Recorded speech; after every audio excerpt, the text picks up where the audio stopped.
Welcome back, everybody, to the Final Fantasy Rando Marathon for Summer 2023. My name is Hebbings, and we are bringing you a Hollow Knight co-op randomizer run by Kari and Vari. Before we go ahead and pass this over the comms, I did want to remind everybody that we are here raising money for the Liam Foundation, whose mission is to encourage, assist, heal, and empower our LGBTQIA plus community through respect, advocacy, and passionate hearts to promote thriving in society. And with that, it looks like our runners are ready to go here, so I will pass it on to their comms. Brooke and Rax, go ahead and take it. Hi, everyone. Awesome. Hi, everyone. We're going to be doing a co-op run of the all major items category. There are a lot of different ways you can run this game as many games. And in this one, they'll be collecting all of the major items. I believe that's 60. Is it 60, Brooke? Yeah, 60 with our current settings. And we met an incentive. Thank you all so much for donating for that. So we have breakable wall randomizer turned on. Like many randos, there are a lot of silly things you can randomize in Hollow Knight. And one of those is breakable walls. Normally, they're walls, you break them, you get to move through them, or you use the dive spell, you get to fall through that floor into a new room. Instead, you get an item, and each of the items that you pick up has a chance to open a wall somewhere. So it complicates the logic a little bit. Yeah, so definitely going to be a bit more of a painful run for our runners tonight, but hopefully something that's definitely well within reach for them. But I think we're ready to get started. Just in time. We were just rated by Zelda Speedruns. Wanted to shout them out real quick. Thanks for joining us. Oh, right. Wow, welcome. Yeah, welcome, Raiders. I'm going to go ahead and count down our runners, and then we'll go ahead and get started. We got 3, 2, 1, go. And if you can, yeah, it might take a little while for it to show up for us, but they should be starting. You can see they're using something called item sync. That means that when one of them finds an item, the other one will also get that item. So you'll be able to see that happening. They have different start locations. If you're familiar with the game, you'll see that one of them is City Storerooms, which is sort of a middle of the game, like early middle location. And the other is above King Station. So this is kind of the other edge of the big underground city in this game. Yeah, it's going to be interesting to see how our runners navigate this area. The enemies here aren't impossible to beat with the starting ability. Oh, well, that's certainly going to make it easier. So they just found one of the major items of the game. They found Howling Wraiths, which is the upward spell. So that will make things a bit easier for them as they navigate their respective starting areas. Oh, we got Fragile Strength as well. Yeah. City of Tears here actually has, even after this, 6 major items. It's a little tough to read on their screens, but there's a counter that lets them know where they have to go to get items. Notable that City of Tears has a lot. There are also 8 in Royal Waterways, not even one of the biggest areas. And finding that swim early may mean that Royal Waterways is going to be important to actually get them access to everything. Oh, wow. This is a fast start for the seed. Barry here just found Monarch Wings at Hidden Station. Unfortunately, they don't have enough geo to actually purchase it. So they're going to be looking for about 70 more geo to actually purchase that, or if Kari can get to a bench. But also, Kari is short on geo. Yeah, so that's something that's a little bit you have to manage kind of early in seeds, is how and where you're spending your money. You do get a little bit of a lump sum to start off, just so you're not immediately grinding enemies to collect geo at the start. But runners have already spent a total of 800 geo combined. So they are going to need to do a little bit of searching for some geo rocks, some enemies, or some randomized geo drops to make it, to get the Monarch Wings, which is the double jump ability. Man, Oh, and I city also just is found stacked. a Bit Shriek. That's the upgraded Howling Rays. Lets you deal a lot of damage to things above you. This does also turn on a specific kind of skip, where you use the Abyss Shriek and then jump and pogo, as Carrie is demonstrating helpfully over there. You can use your nail to actually bounce on things. You can, technically speaking, bounce on that shriek. It's something like a 2-frame window, so it's not something that we'll see a lot of. But I think it's actually frame perfect. I think you have 1 frame to frame pogo the perfect? spell. Yes. Well, that And explains why I can't do it. yeah. And you can also chain those Shrogos. So you can wind up in a position where you can gain more height than you would normally be able. Oh, 4-frame window from Sawayoshi. Thank you for that. Yeah, I don't know. It's like, yeah, it could be 4 frames. Yes. Do we have a moment Yeah. to let our lovely raiders know about the marathon real quick? Oh, Yeah, please. absolutely. All righty. So, for all of our lovely new raiders that came in from Speed Gaming, welcome. We are currently raising money for the Liam Foundation, whose mission is to encourage, assist, heal, and empower our LGBTQIA plus community through respect, advocacy, and passionate hearts to promote thriving in society. To donate, simply follow the link here in chat. We do have a couple incentives open for this marathon. For the next upcoming runs, thankfully, thanks to the awesome chat that we've had tonight, we did meet the incentive for tonight for the Hollow Knight randomizer, which is Breakable Wall randomizer, if y'all want to cover that in just a second. But we do have 2 upcoming runs that have incentives. We have Bid Wars for Dragon Warrior, and we have a progressive increased difficulty incentive for Castlevania Symphony of the Night to up the difficulty all the way to 11. So if you want to put your donation towards that incentive, just include that on your comment. And again, all proceeds go towards the Liam Foundation. Yes, so you just saw Akari actually take advantage of the Breakable Wall randomizer there. So they found the shortcut into the junk pit area of the map. So normally, when you play the game vanilla, you gain access to this area coming from the right, and then you climb up, and then get a shortcut out back into the City of Tears. But since they found normally it's a one-way shortcut, since they found the shortcut, they could go backwards on the one-way. And now hitting into Junk Pit and actually getting quite a few checks here. And with waterways at a 8, I believe we said, yeah, it's going to be very likely that they're going to find some good stuff here. They found 2 majors so far in Desolate Dive and Fragile Heart. And Desolate Dive is even more critical than normal in this Breakable Wall randomizer mode, because it is the only way to break the down floors and get those checks. So it sort of makes sense that it showed up a little earlier in the logic, although, like there, we got the white fragment, one of the 8, I think, items needed to complete the game. Yeah, it's a little iffy on what you actually kind of call for go mode. It's like, to actually gain access to the final boss, you need 3 Dreamers, you need 3 pieces of the King Soul, and you need the Dream Nail. If you want to have a better time in the final boss, you should also bring Shade Cloak. That's true, and things like nail upgrades to make your attack do more damage, and some of these charms that they're picking up, which give you extra abilities, are also very helpful. But technically, you only need a few things. We see Vari down there trying to get through this spike section. Normally, you would use other movement tools. And we're going to see, this is a good opportunity actually to talk about bench warp. We see that Vari is able to warp to a bench there.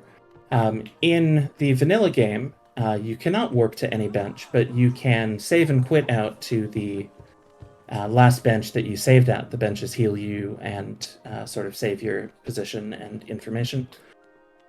And that one, they were kind of stuck. And it can happen in the randomizer that you end up stuck in a few places. And so people tend to play with the bench warp on.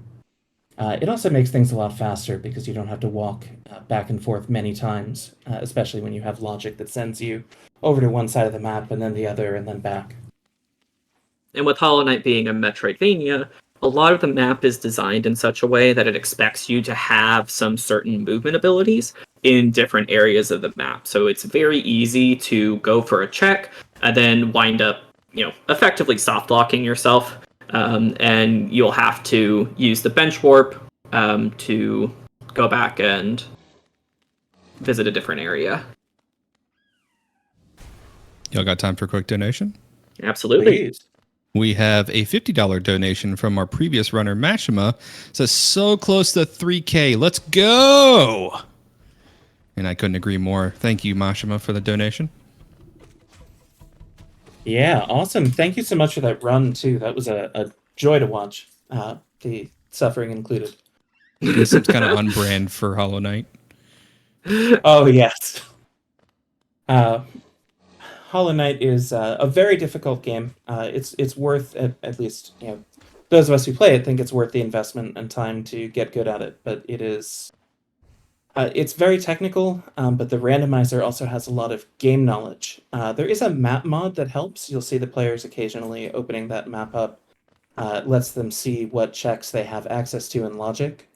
You can also see that we have colored some of the various enemies here, different pride flags. We would have done it for this event, but I think their games are just normally set like that too. Yeah. Yeah, there's a really great modding side of the community. Lots of people working on the randomizer, developing new extensions like the breakable wall randomizer. Our little group loves to play with the lever randomizer in particular. So lots of really great work. So shout out to them. If anybody in chat wanted to check out said randomizer, where could they find it? So there is a Discord. There is the Hollow Knight speedrunning Discord, which has where people organize races and bingos. There is also an official Discord, but if you want to install the randomizer, I would go and look up the Scarab mod manager. They are great. It's, one-click installs, makes it super easy to get started and get going. Yeah, some folks are mentioning in the chat, apparently there was already a shortcut for the Hollow Knight randomizer community, which is awesome. And it is a great community. Folks there are very welcoming. Oh, we can see, we saw a Shrogo attempt there. Carrie didn't get it that time, but it may be back. Yeah. Speaking of your lovely community, we did just get $20. Care for me to read that out? Go for it. Oh, please. We got $20 from Siri. It says, Tris, Sam, Jason, and I are watching the run. Love you, Vari and Rax. You're doing amazing. Please use this towards the Link's Awakening incentives. Thank you so much, Siri.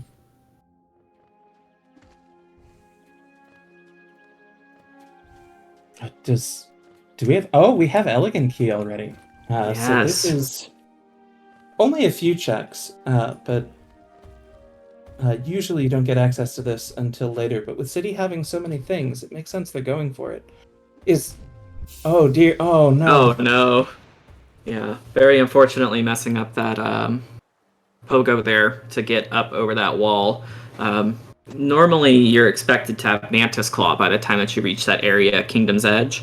But with some enemy pogos, some background objects to give yourself just a little bit of extra height, and Monarch Wings, you can surmount most of the obstacles in Kingdom's Edge.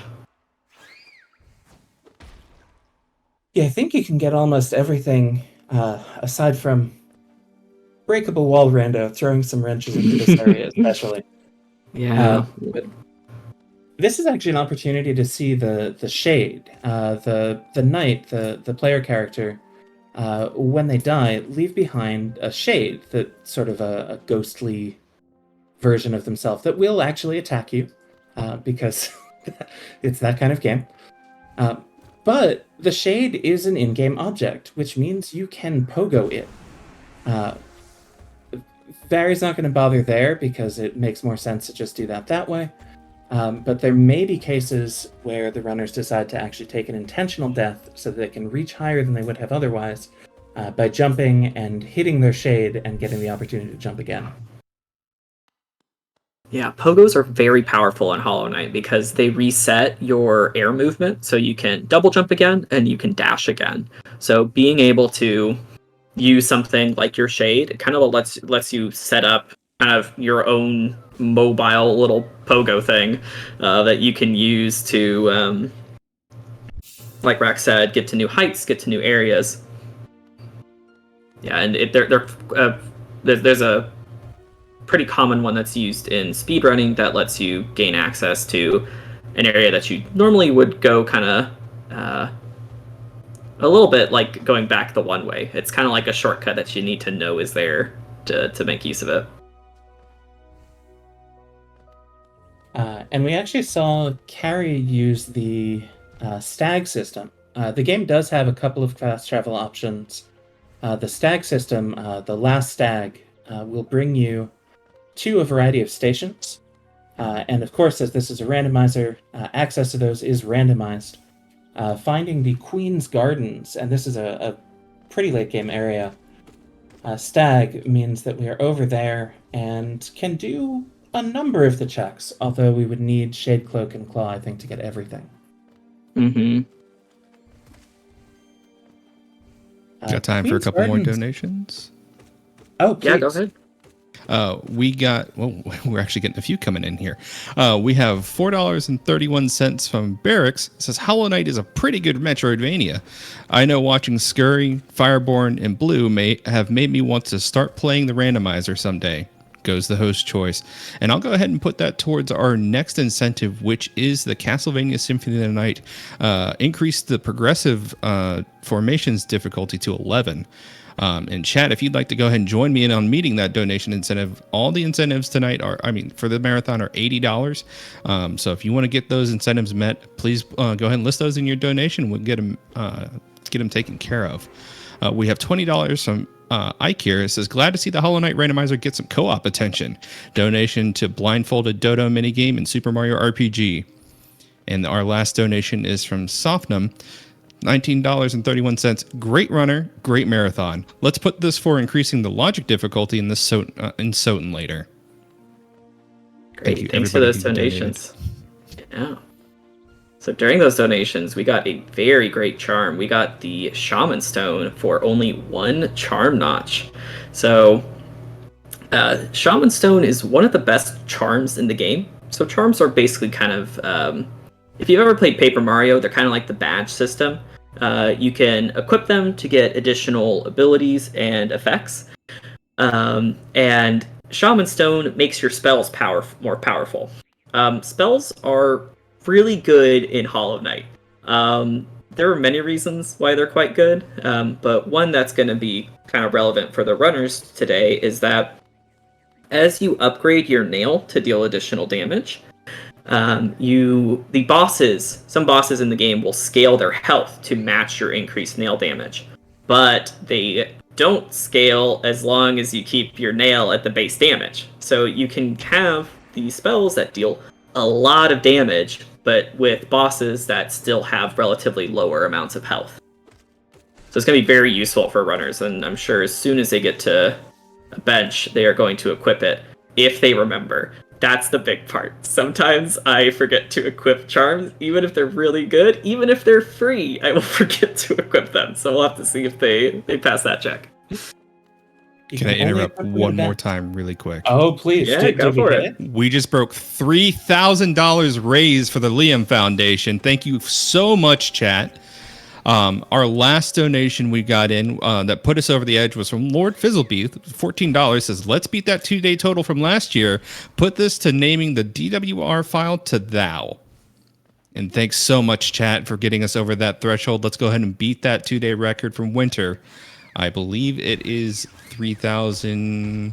Let me pull that up real quick. I had it. I am so sorry, guys. Go ahead and take over, and I'll pull that up later. All good. Right. Very exciting. What did you see, Brooke? Oh, I saw Kari doing an enemy pogo into Overgrown Mound to do the Howling Wraiths check here. I also see Very going into the Coliseum of Fools. But I missed what was at the Colos. So, did you see what was there? I did not see what was at the Um, columns. we're slacking. 2x too hype for 3K. We did get the elevator pass, and that only turns on two things, but one of them is this elevator, Yeah, which will the give them elevator access to a few new things. Yeah, the elevator pass is an additional item that was added in the randomizer.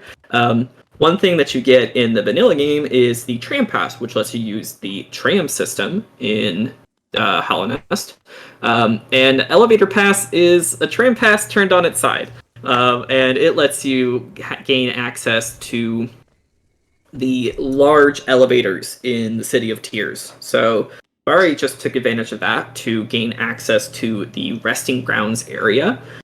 This is where in the base game you get the Dream Nail, very important item. So there'll be a few checks here, but a lot of them will actually be blocked off unless they find the dive floor to gain access to the crypts area, where the bulk of the checks are going to be for the resting grounds area. How many majors are in resting grounds? Let's actually read through a couple of those. Resting Grounds has two. All right. Our biggest ones remaining are 6 in Green Path, 6 in Deep Nest. We also have 5 in Waterway still, even after that junk pit. 5 in Edge, 4 in Crystal Peak. 5 in Fungal Waste too.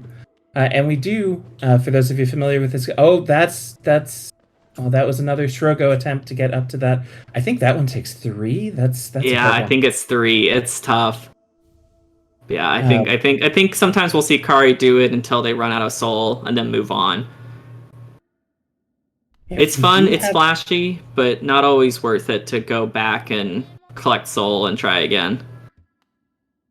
One of the places it is worth it, though, at least sometimes, is in White Palace. White Palace is the very late game for the true ending, 10-minute almost platforming challenge. And you can skip an entire segment of it with the Shrogo. So I definitely think if Kari's the one to go into White Palace, then I think we're going to see some Shrogo action over on the right side. I hope we see some Shrogo action. Shrogos are cool. This might be a good moment as both players are sort of wandering through, picking up a couple checks. If we have any more donations or things that we should talk about there. Oh, we do. We have a $25 donation from Fletcher. It says, "Don't forget to equip the Shaman Stone. Y'all are doing great. Much love." And we got a $50 donation from Razor One. Fantastic job with the marathon. So awesome to see the FFR and wider community, what the FFR and wider community can do. Put this towards alternate friends for Lord Fizzlebeef's run. In chat, thank you so much for the generous donations. Again, all these donations go directly towards the Liam Foundation, helping out with LGBTQIA plus community efforts.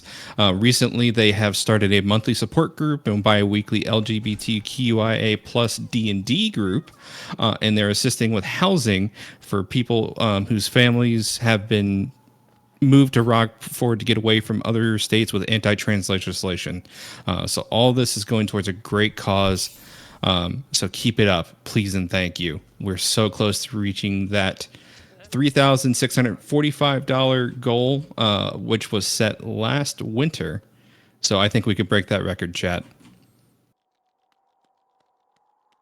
I think we can too, and that is, it's just so great to hear about the stuff that the Liam Foundation is doing. I know a lot of trans people end up in these kind of gaming groups, and it's a means of finding community, both with other trans folks and with people who are going to be accepting and actually organizing that. The Liam Foundation, among all the other things they're doing, is really great to hear. Yeah, they really do bring meaning to the phrase, "It takes a village." You can't do it all alone. And to have a support group in place for you that is willing to go out of their way and just to do the little things makes a huge difference. We actually see Very in the very beginning area of the game. I missed briefly how Very got there. Came in from Howling Cliffs. I think they found Stag Nest Stag. Right. Yeah, so Stag Nest is the stag that you unlock after collecting and visiting every other stag station in the game.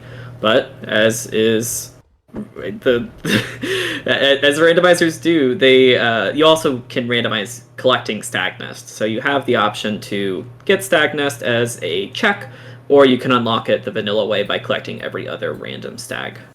The nice thing about Howling Cliffs is that it kind of gets you access to the starting town area, Dirtmouth.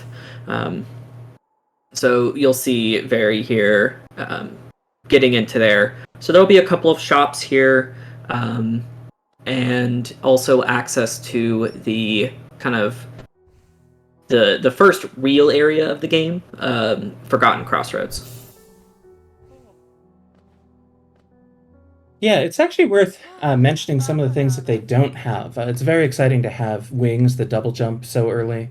And obviously the powerful Abyss Shriek spell is going to make a lot of the bosses, at least, easier than they would be otherwise.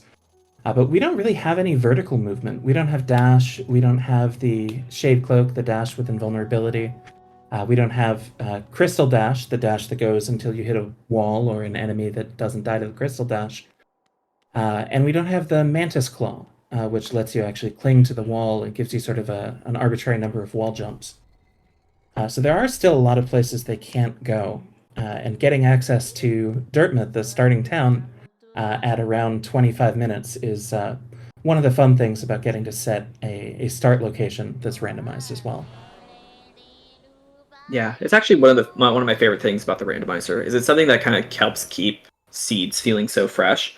And you kind of wind up in a position where there's only so many times you can go through King's Pass, get into Dirtmouth, get through Forgotten Crossroads before it starts to feel a little bit stale. But mixing it up with the random start locations really keeps the randomizer interesting and adds so much depth as you kind of learn to navigate these mid or even late game areas with little to nothing at all. No, this is the speedrunners, of course, start the game in the starting location pretty much every time, and so that King's Pass is very optimized.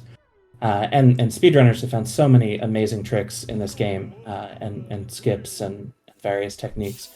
But Randomizer, you go through a bunch of rooms that you would never touch in a speed room. You do a ton of things backwards. So Randomizer players have found so many strange little skips, things you can do where it's like, oh, if you have these 5 items, you can get this, where normally you would need the 6th item instead. And it's a lot of fun to learn and to play. Oh yes, got some Mossy pets over on Kari's side. Massive Moss Charger is a fun boss. We all love Mossy here.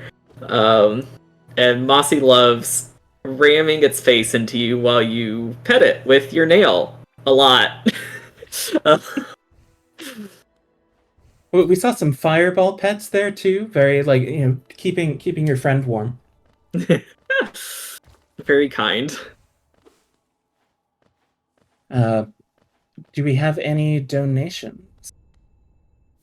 We do. We have a donation from Cordy Fox, $1.20. It says 120 is Brooke's birthday, and also I love it very much, and it's doing such a great job commenting. Y'all should give it some props. Thanks, Cordy. And we I have love you too. And we have a $20 donation from the Rias. Let's see some nothing hype. Y'all rock. Runners and commentators both. Love you, Brooke, and good luck to the runners. Please put this towards the LADX goal. Thanks, Ria. Yeah, so my favorite item in the game is called Nothing. There is a chest in the vanilla game that you open, and it gives you nothing. And part of the settings tonight are randomizing that chest. So we'll get some real hype if the runners do collect the nothing. Oh, I got a dream nail here from Barry. That is gonna be great. That opens up the ability to collect essence. So it's gonna be helpful for some of the seer rewards in resting grounds that we saw earlier. It's also required to get. It is required to complete the game with the true ending, and normally it's required to complete the game with any ending because you can't get the dreamers without the dream nail. But in Rando, technically you don't need it for any percent. But the third level of the dream nail is required. Oh, and that's a great spike kill on those aspids there by Vary. The third level of the Dream Nail is required to get into White Palace. And White Palace is a challenging and long area, so the sooner you get the Awoken Dream Nail is the third level, the sooner they can make that play, especially with a couple of important checks there.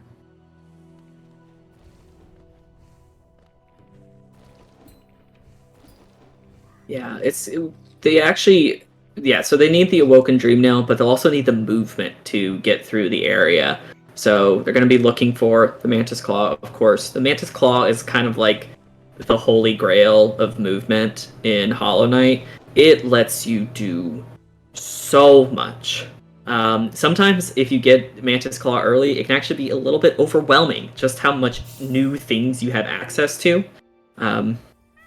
So in our group, we generally like to get Mantis Claw just a little bit later, just so it's a bit easier to kind of keep a little bit on track with logic and kind of keep an eye on the areas that the logic chain is kind of guiding you.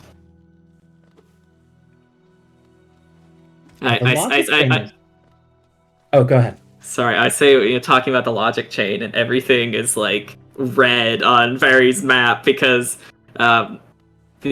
the skips that we have in Logic are actually the casual setting, which means that no skips are in Logic. That does not mean that players are not allowed to do skips. So we're seeing Shrogos, we're seeing enemy Pogos. We'll maybe see a Shade skip, but we'll have to see. That's actually exactly what I was going to point out. The map actually will show you things that you can get, and it will also show you things that you can get, but you shouldn't be able to get. And those are outlined in red. Yeah.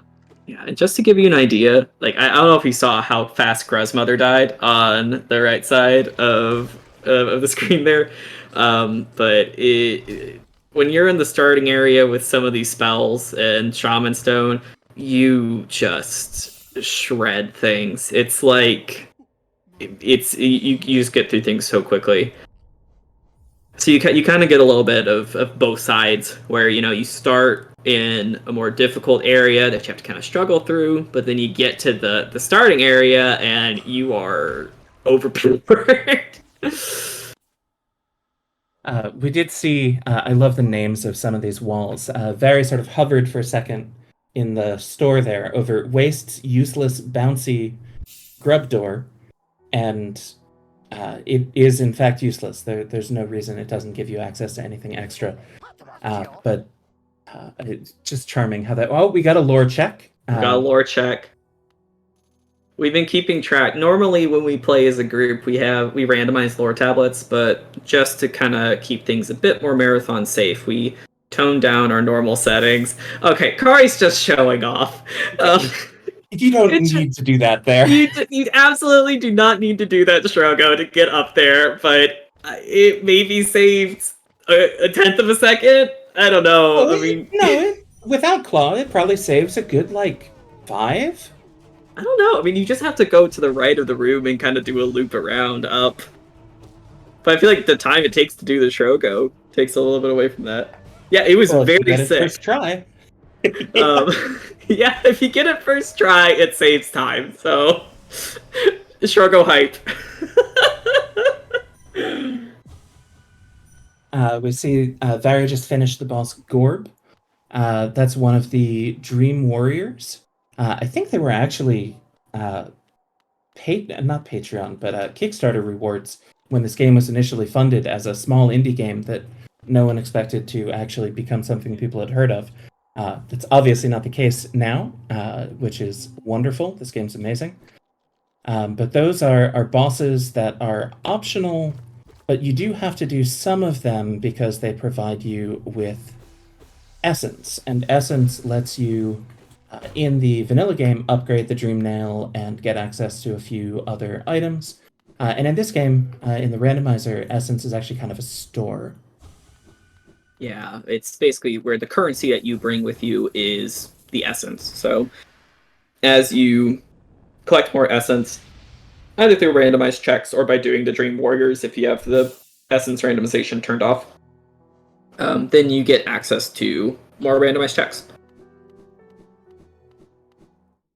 We did just light the Grim Lantern as well. The Grim Troop is some DLC for the game, I think, although I believe if you get it now, it's just included.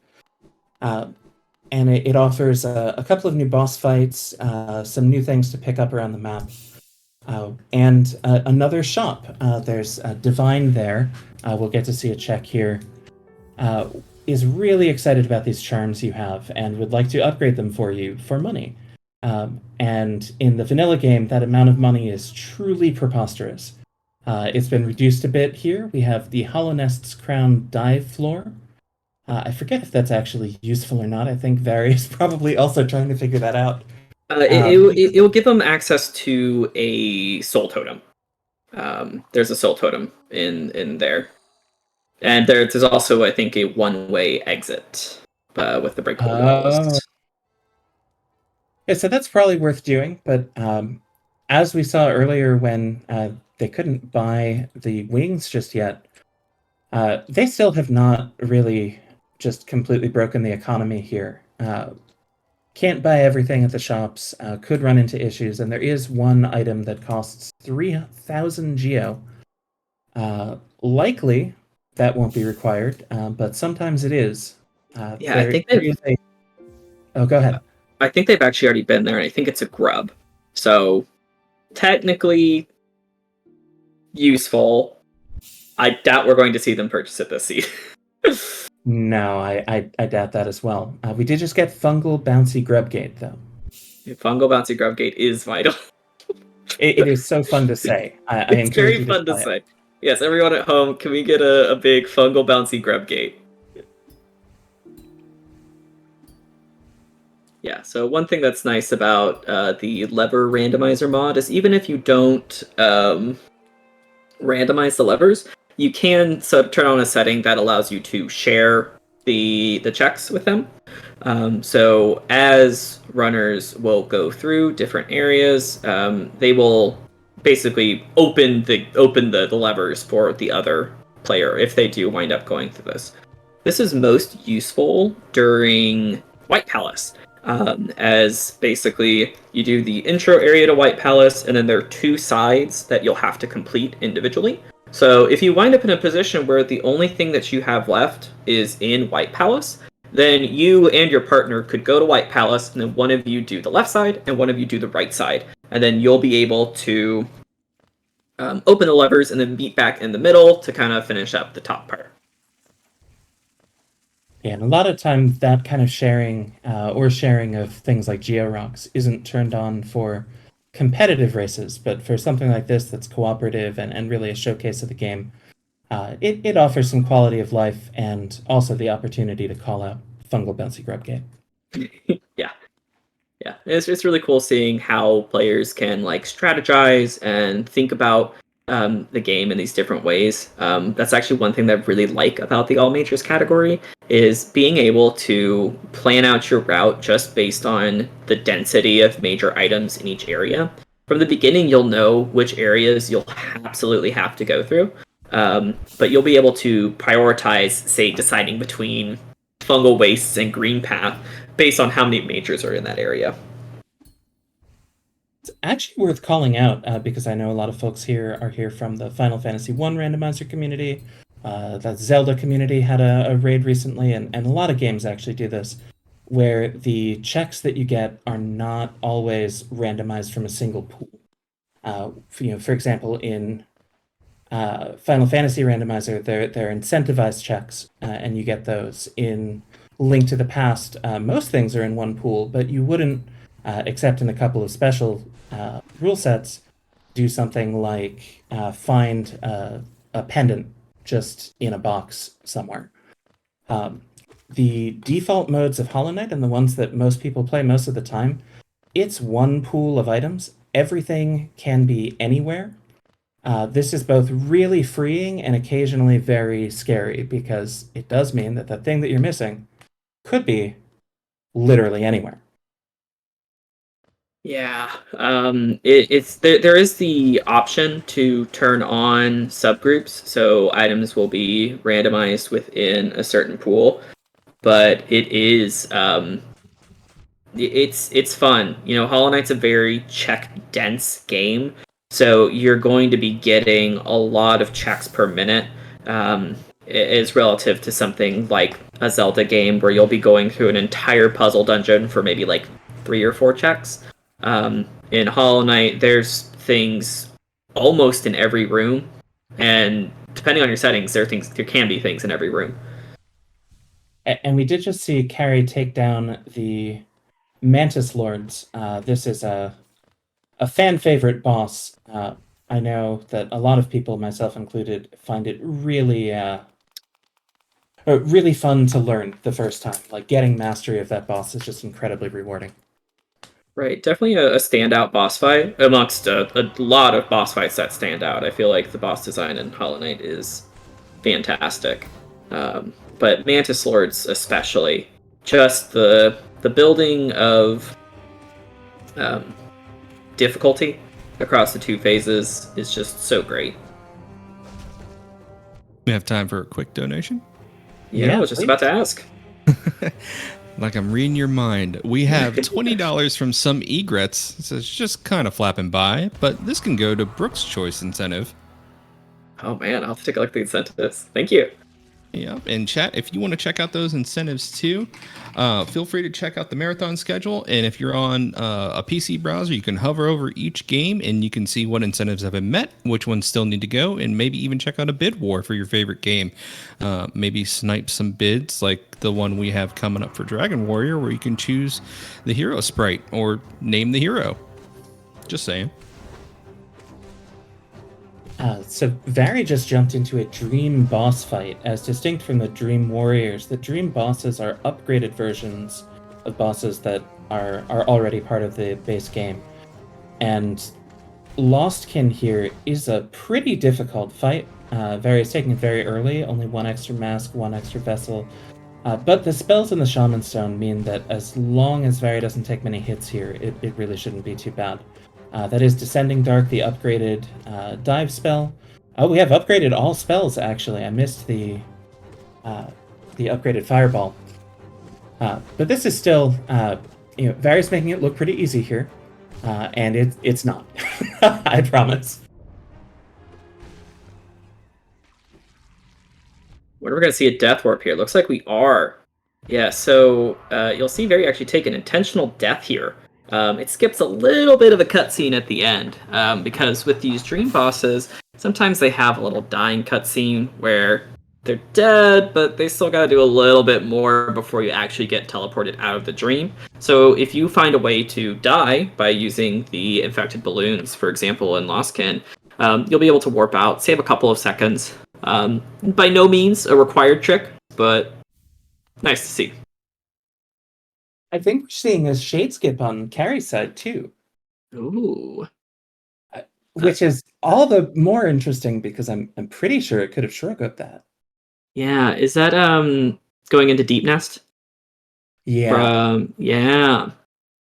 I mean, I don't know what it is. Sometimes I just tried this Shrogo here because I like it a bit more than the shade skip, and it's just sometimes it just does not want to work.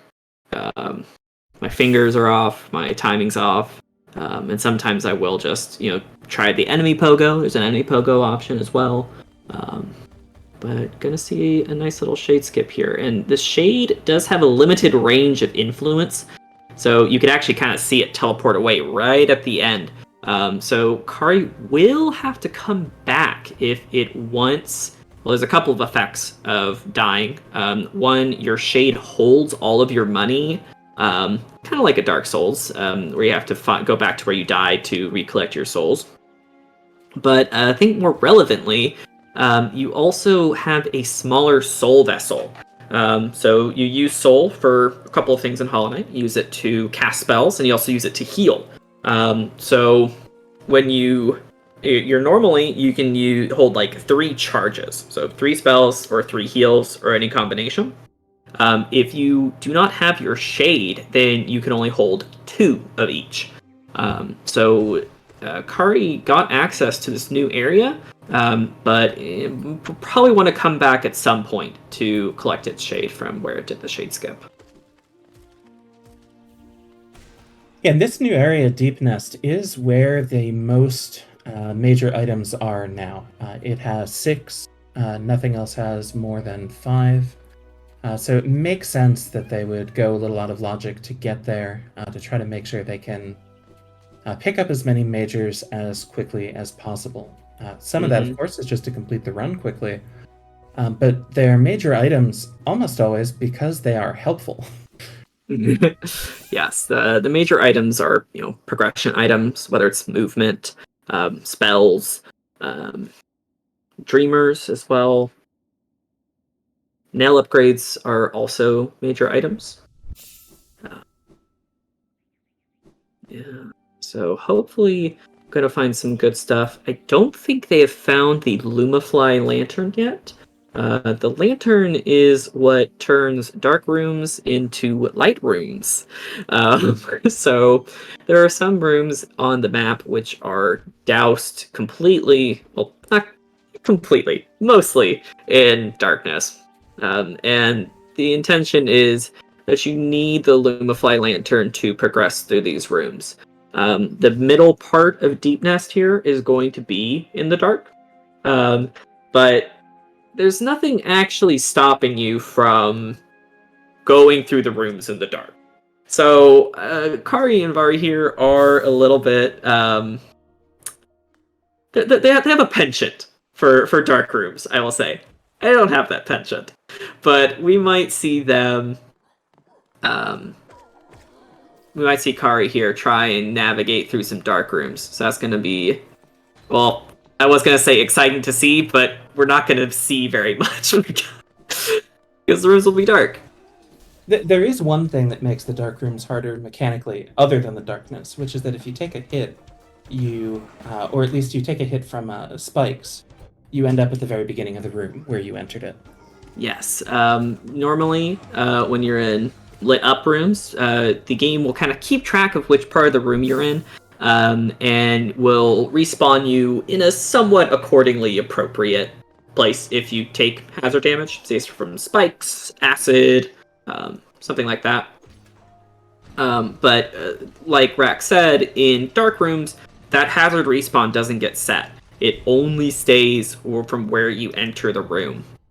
This does make some interesting applications of Dreamgate. So Dreamgate is the second upgrade of Dreamnail and allows you to basically set down a fast travel spot. And then if you want to go back to it, you just have to spend 1 essence and you're whisked away back to your Dreamgate location. So this actually counts as the location from which you enter the room when you're in a dark room. So you can make some progress in the dark room, drop down a Dreamgate, and then come back and then leave Dreamgate in, and then you'll have kind of reset and put a little bit of a checkpoint into the dark room. Yeah, and dark rooms are something that you can have on in Logic. So if you like doing them, you can make them a potentially required skip for the Logic. But again, we're just running with no skips in Logic, so anything that Kari does, it's that's its own decision. I do see that we're only 5:20:50 from meeting the next goal, which is really exciting and also kind of a strange number. That does mean that it was at 1 cent last time, but I bet we could make that a different number.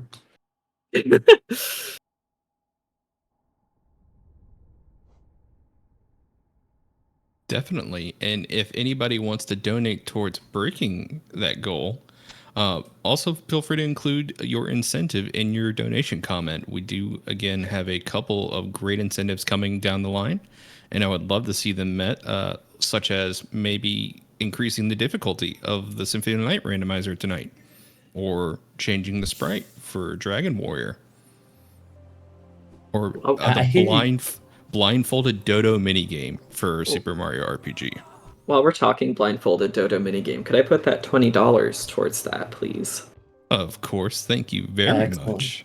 It's like I've never played Super Mario RPG, but I mean, I don't think there's any world in which a blindfolded dodo minigame is a bad thing. So something about these events, you just love to see blindfolded stuff. Yeah, and I love to see dodo minigames. So it's win-win. We do see Kari making the skips in this failed tramway area look easy. Getting up to all of the things, pogoing on top of those. I forget what they're called. Carver hatchers. Thank you. But that is that was done very fluidly. It's great to see. Oh, and that's a 6-cost charm on Fluke Nest there. 6 is the most a charm can cost, but it's a little unfortunate because Fluke Nest is very good against some bosses. This could be a little bit sad to see. And also, we did see very hit up Lem. So Lem is he will take your relics off of you. So as you go around, you collect things like Wanderer's Journals, Hollow Nest Seals, King's Idols, and Arcane Eggs. And they are worth money to Lem, because Lem is a historian and loves Hollow Nest and loves learning more about the kingdom. And so he will pay you quite a tidy sum for your relics. So Very was able to go by and get to over 10,000 Geo, which is a lot of money. And was able to take that straight to the nailsmith to get the checks over there. Saw a couple of breakable walls, and looks like they might need some more pale ore to get further along on those checks. We are getting more divine checks as well. We are starting to hit the point, I think, where some areas are almost done. There's one thing left in Dirtmouth, and the runners are trying to figure out what that is. There's one left in Resting Grounds, and they're probably desperately hoping it's not the flower quest where they have to carry a fragile flower most of the way across the map without taking any damage. We, of course, are hoping it is the flower quest. I'm getting PTSD from that. I know it's always in the vanilla. It's like the reward's a mask shard. It's not even that great. I mean, it is required if you want to get the full 112% completion, but could have been a little better. The journey's its own reward. And really quick, I did want to take this opportunity to plug one thing I neglected earlier.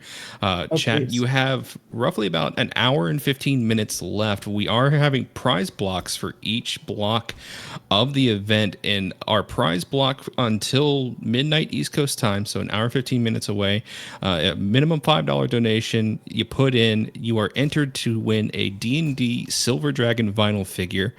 So shout outs to all my forever DMs out there. I recognize your struggle. If you want to add something to the collection for your campaign, that vinyl figure is going to be pretty sweet. That's awesome. Cool stuff. Yeah.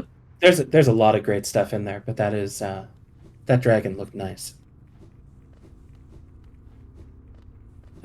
We have Fungal Wastes only has 1. Crossroads and Howling Cliffs has 0. So in many cases, you would just never go back to those areas that were a 0. But the breakable walls that sometimes gate access to only 1 or 2 checks are not considered major items.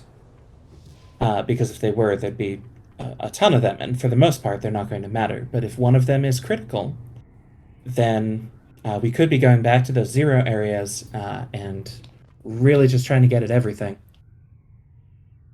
So Right. that's 1 or 2 of those is super exciting. If you start to have too many, it can get a little hairy. Yeah, just trying to track down those last few things that you need to complete the seed. Right, and we see Kari here entering the Royal Waterways. So again, this is probably one of the densest areas in terms of major items left. And so we're going to see some action here. I'm not sure if they have the die floors for the bench. So that was something that would be very useful to have, because Waterways really only has 1 bench in it. It technically has some benches in a sub area, but they're really not that useful for getting around. But the Waterways bench itself is nice and centrally located, so you're kind of able to split up the area very cleanly as you go out one way, warp back, then go out a different way. Yeah, shout out Trans Egg. The runners are using a mod called Rainbow Eggs, which turns the normally rancid eggs into fun, colorful things, kind of like Pretty Patties in SpongeBob. I don't know if they turn your tongue different colors, but they've got red ones, orange ones, and they've got a bunch of pride flag ones. Rainbow, trans. I guess that's actually the only 2. I'm just realizing that now. They're the only 2 explicitly pride ones, but there are a bunch of different colors, and it's just a little fun addition that you can throw in that doesn't actually affect gameplay. Yeah. Time for a quick donation? Yeah, go for it. We have $12 from Crows, and forgive me, but caw! Great run so far. Hope Mantis Claw isn't too much longer. Yeah, it's going to be interesting to see when Claw shows up. We're getting approaching an hour into the run here. Still haven't even previewed it, so I'm going to have to see where it's going to be for these runners to really kind of start getting area. They're able to make a lot of work with wings and dash and the skips in their arsenal. But they are going to have to, at some point, they're going to have to get Claw. Yeah, with 2 majors in White Palace, there's just not a way around it. Right. Well, I suppose Claw is itself a major, so to complete the run, there's not a way around it. But even discounting that. All major items minus Mantis Claw. And speaking of major items, we did just collect a Dream Gate. That's going to be very useful. Because, while Bench Warp is great, Dream Gate just allows you to do so much more than what you might have been able to before. Oh, nice enemy pogo from Kari there on the left. That warp can be a little finicky. And the reward. Yeah, paid off there. The only thing better than seeing a 6 skip is seeing a 6 skip that gets paid off. I don't think we'll see them try to do the parts of White Palace you can do without Claw. There are a couple. But, yeah, I kind of hope so, just a little bit. Yeah, it's like, I think even getting to the Palace entrance orb, you're going to need to do a Shrogo, I think. But I don't know. I'm trying to think about the exact layout of that room. Well, while you think about that, I'm going to pull up the list again for folks who might not be able to read it. 4 in Crystal Peak, which I think we just haven't touched. It's a It's hard pretty area claw heavy. in without Claw. Yeah. Yeah. 4 in Kingdom's but... Edge, where Varia is now. 4 in Waterways. So it makes sense that those are the areas being targeted. They're really going for the density of known major items, trying to find that Claw. But we are at only 30, so we're a bit under halfway through the allotted time, and we do have half of the items, and we now move much faster than we did at the beginning. So I'm hopeful here. Yeah, I think unfortunately, Very here tried to set a Dream Gate here before the Hornet 2 fight in Kingdom's Edge. Hornet is the first boss, one of the first bosses that you fight in Green Path, and a fan favorite character. But unfortunately, the way that this room is set up is you actually get locked out of it in vanilla after you complete the boss fight.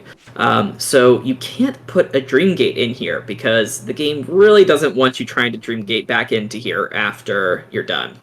So we might just see a bench warp back to the camp bench after this.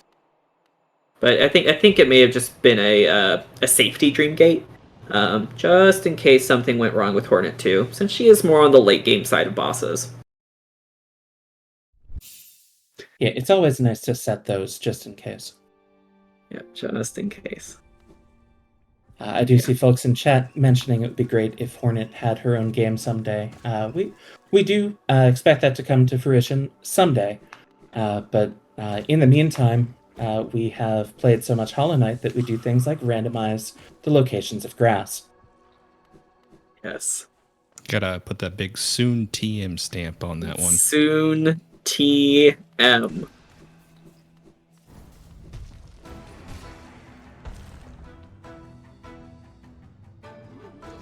What? Oh no. Okay, yeah, so Kari was trying to do a pogo off of a fluke fee, but oh man, sometimes they get stuck in the wall. Stuck in the wall? It's stuck in the wall. So that's why it looks like Kari is dream nailing a wall.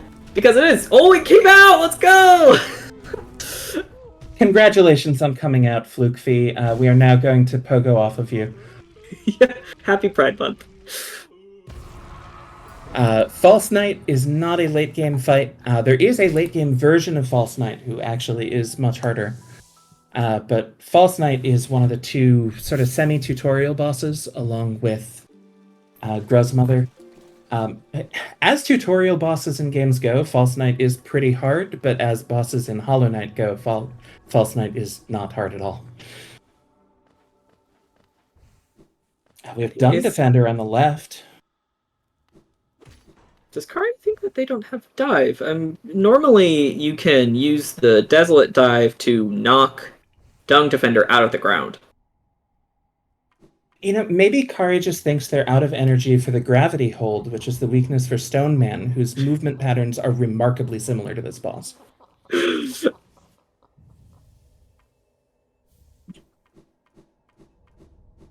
You do have to save a little bit of soul because there is a dive floor after this fight, but I wouldn't think that would be the reason. Right, especially as it's using the Abyss Shriek here. I mean, honestly, happens to the best of us. Oh, finishing off the fight with just 1 HP. Time for a quick donation? Yeah, go for it. I've got $30 from It's Birdish. This donation goes out to Trans Tick Tick. We are all so proud of you. Here's 30 towards Mina the Hollower for the Dragon Warrior Rando Sprite.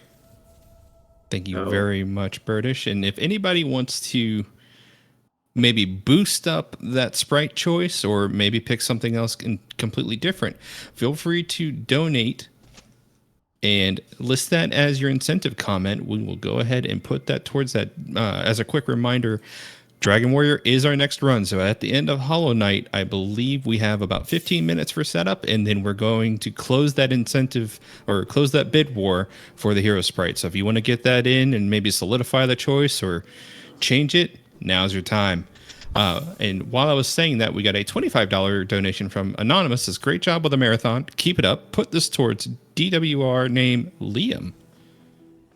So thank you very much, Anonymous. Yeah, in this marathon, we love trans. That being the mod that turns the Tick Ticks trans colors, which I installed the first time I learned it existed, and I don't think I've ever turned it off. Yeah, I don't think I've ever turned it off either. It's just so perfect. It's like, this is what all cosmetic mods should strive to be. There are a lot of great cosmetic mods for Hollow Knight. It's not immediately apparent, but Vari is actually using a custom skin You can see that rather like the horns are just a little bit different on Air Sprite. Yeah, there's a lot of great community fan-made skins that you can use. My personal favorite's one that makes you a little kitty cat, and all your spells look like cats. It's great.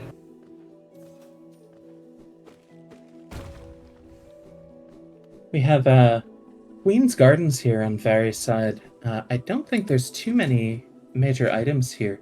Oh, there are two. But this will also, if Vary keeps going this way, give Vary access to Deep Nest as well. So Except for the breakable wall. Oh, how could I forget? Yes, it's so easy to forget. It's something where these kind of just pathways just kind of get a little bit grooved into your brain. Where you're just like, oh yeah, I go into Queen's Gardens, I go through the Petra Arena, I go past Love Key, and then I'm right there. And then you hit, quite literally, a wall. Yeah, pivoting here to Distant Village. Oh, and there's Mantis Claw. All right, I was gonna say there's not much that Vari can do here, but Kari finding Mantis Claw in Royal Waterways there has really opened the map up, and so they're going to be able to basically complete all of Beast's Den here, which is great for the Deep Nest major count. Kari's immediately pivoting back to Green Path to do some checks that it wasn't able to do on its first time around. Because I'm telling you, Mantis Claw really does open up a lot of things. There might be the only movement they're really missing is Crystal Dash. So there might be only maybe like 10 things they can't get with all the movement they have now. Right, it's very, very little. And you see the Journal Below Stone Sanctuary there. We saw Kari go for a Shrogo one of the first times that it was in the area, and turned out it would have been a Manger. Wouldn't have brought Green Path down to a 0, but, one Manger is one Manger. Hey, and it is Unbreakable Heart. These runners probably don't need that as much, but it's 2 extra masks, basically 2 extra HP, with no drawback aside from the fact that it takes up some number of charm slots. Yeah, so the Fragile Charms they're fun because they provide a powerful effect, but they break when you die. However, you can find the upgraded version, which makes them unbreakable. So when you have them equipped, even if you die, they won't get broken. And if you do happen to have an unfortunate death and break your charm, like I have several times, you will be able to go to one of the shops to get it fixed up and be able to use it again. We're seeing some majors on both sides. Yep, a nail upgrade and the Grim Child. So Grim Child is related to the Grim Troop quest that we started, I guess 20-30 minutes ago now. But having Grim Child will give them access to the Troopmaster Grim fight. Really fun boss fight. Everyone loves Grim. And so we might see runners go for that as they look to clean up that last major in Dirtmouth. But it's going to come down to a few things that are kind of left. I think they're still looking for Shop Key, which is going to be the densest option for them. But there are a few other potential areas that it could be in for Dirtmouth. Yeah, they haven't rescued Bretta yet, one of the NPCs who'll give you an item in Dirtmouth. Right. And Bretta is, for the purposes of the marathon, you need Mantis Claw. You don't really need Mantis Claw, but oh boy, is it painful.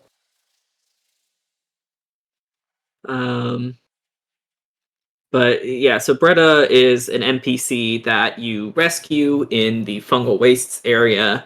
And then she goes back to Dirtmouth, and then you get to raid her house and steal her stuff.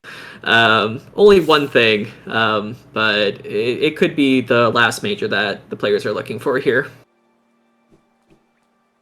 And there's 2 majors left in Green Path. There are not many checks left in Green Path. Right. So... yeah, probably thinking Shape of Un, maybe the Stone Sanctuary Mask Shard. It could be the Stone Sanctuary Mask Shard, which is a dark room.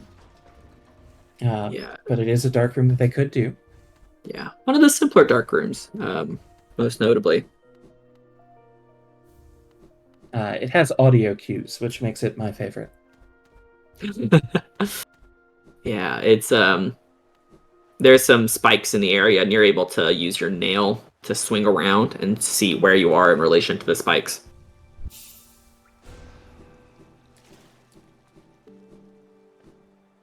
A breakable Ooh, actually, wall that- near yeah, Green that Path actually- tag, that's relevant. Yeah, that opens up a check in Green Path.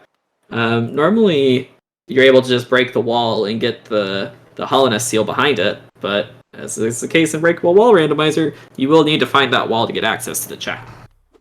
And the check behind it could be anything, even a Hollowness seal.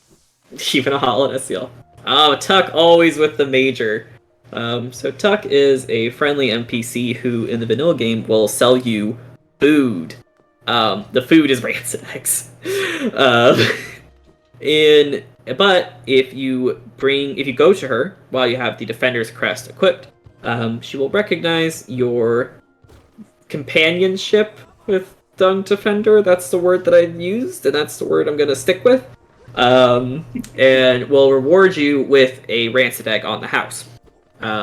In terms of the randomizer, that gets randomized, so it can be anything. Again, even a rancid egg. This time, it was the duplicate Grimchild, so one less major left to find in Royal Waterways. Ooh, Vari coming up to Watcher Knights. Watcher Knights, yeah. Yes. One of the many fun bosses in this game. There is sort of the ones where there's one of something and then there's more than one of something are one of the really good ones, I think. But we saw Mantis Lords. You fight a Mantis Lord and then you fight 2 Mantis Lords. Watcher Knights, you fight a Watcher Knight and then you fight 2 Watcher Knights and then you fight 2 Watcher Knights. Yes. Oh, and fortunately has the breakable wall for the chandelier. This was something that I never knew about in my vanilla playthrough. You could just kill one of the Watcher Knights before you even start the fight. It's very nice to know about, but with the breakable wall randomizer on, you do need to find that breakable wall if you want to use the chandelier. This is also a boss fight that, like, in my casual playthrough, gave me a lot of trouble.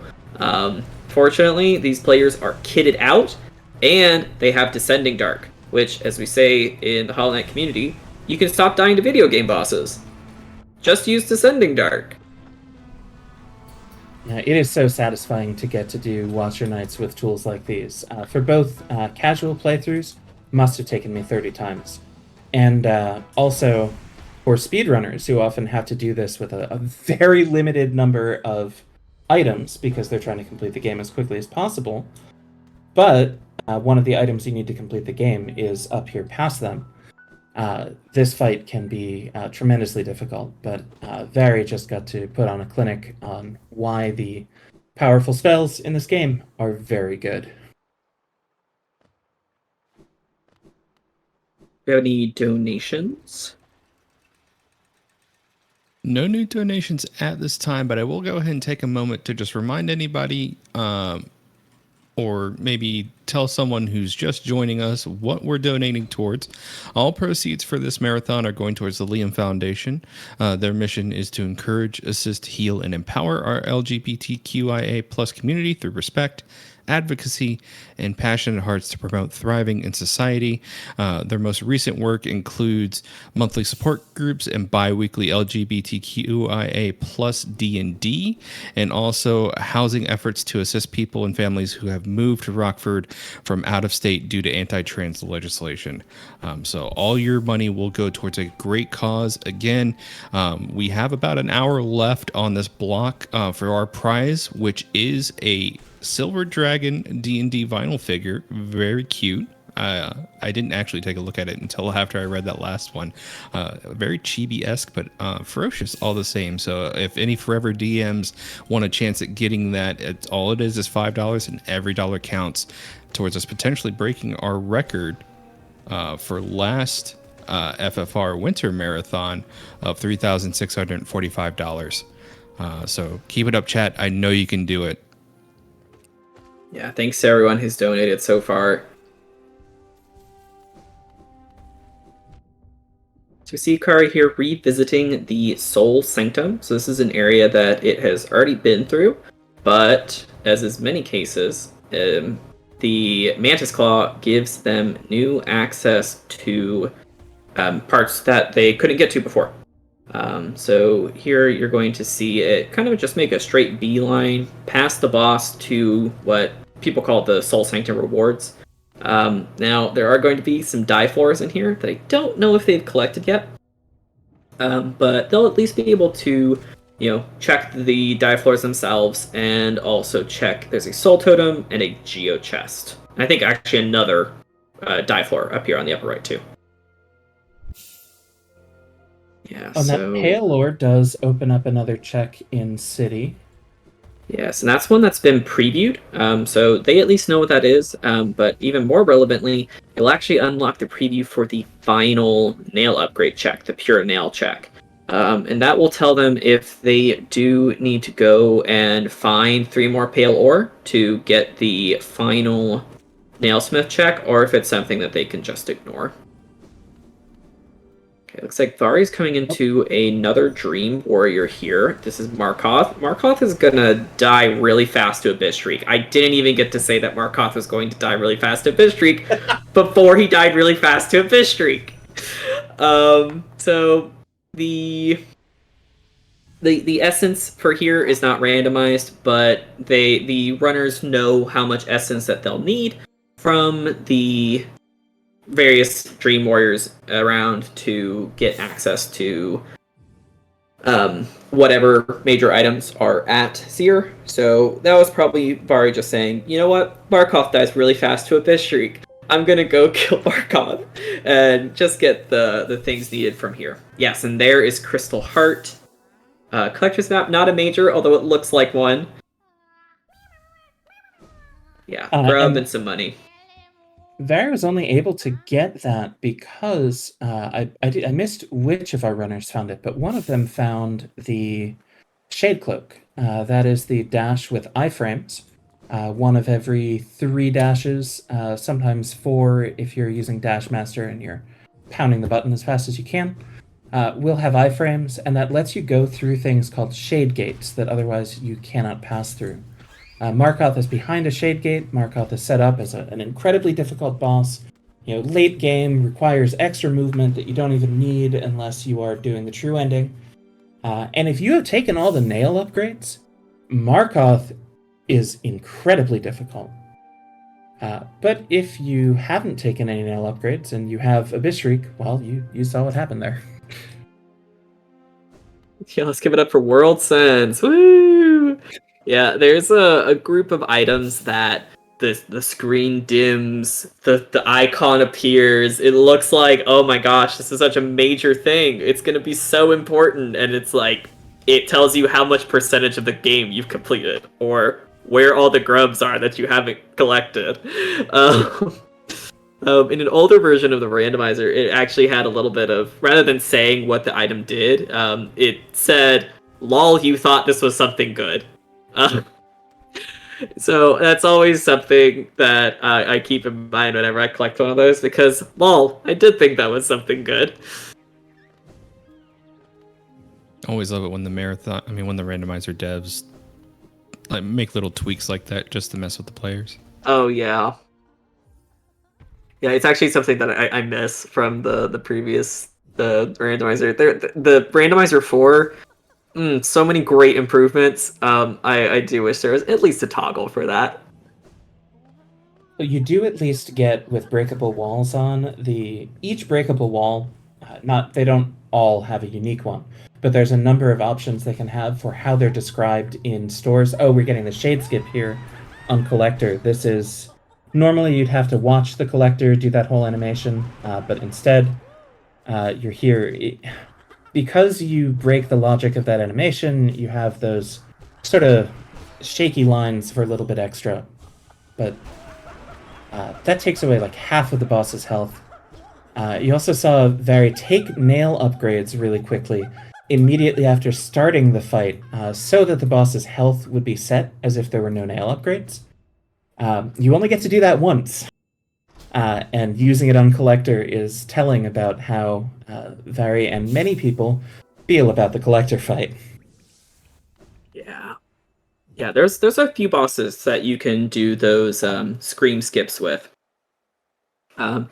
Definitely nice to have in your back pocket, just for whenever you are fighting one of those particular bosses, because it just gives you an opportunity to just get so much damage in for free.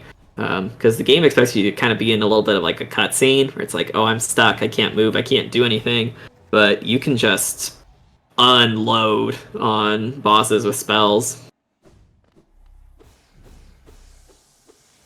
Yeah, and that actually will close out City of Tears. Is that going to close out Crystal Peak? No, there's still 2 in Peak. Oh, we're getting Pale Lurker. That you may have heard Pale Lurker scream there. This is a boss who was added in one of the later releases of the game, and that scream is not audio balanced with the rest of the game. I don't know why. It is the loudest sound that Hollow Knight will make by almost a factor of 2.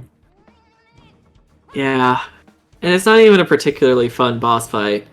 Pale Lurker loves to just run away from you, and flail her arms all around just like that. And there's not really any better strategy than just following her around and unleashing Shade Souls on her.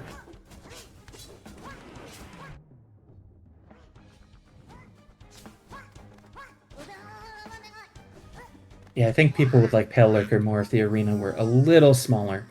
Yeah. And sadly, as usual, Pale Lurker not paying off with anything critical.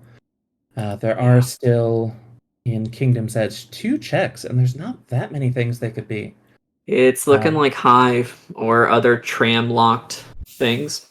So Kingdom's Edge is kind of broken up into a few different sections. It's kind of like upper edge, middle edge, then lower edge. Lower edge is only accessible if you have the tram pass.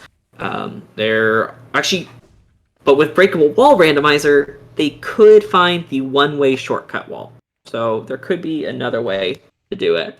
But it looks like right now they don't have either. They don't have the wall and they don't have the tram pass. They will be collecting tram pass as part of the all majors, since tram pass is a major item. And then once they get tram pass, they'll get access to all those checks. The Hive is... Chat loves Hive, I see. I'm less of a fan. It's just an area that's a lot of mostly empty rooms. There's not a lot of checks. But if you want to full clear it, you have to like navigate all around. The enemies will harass you and chase you down. And then you have to fight a boss, and you do it for, 4 checks, I think? There are some Depending on the things... settings. Yeah, there are some things that will make Hive easier. I think they have... I've at least seen they have access to the Hive Blood Charm. I don't know if they bought it at the shop. But the Hive Blood Charm will make the enemies in Hive docile, which, oh man, it makes it so much easier when you don't have bees just chasing you across every screen. And Carrie just did the Dark Room and got a major item at the end of it. Nice. Yeah, so that is a great dark room to know because it gives you access to not only this area crystallized mound, but gives you access to the resting grounds area if the runners hadn't already been there. Yeah.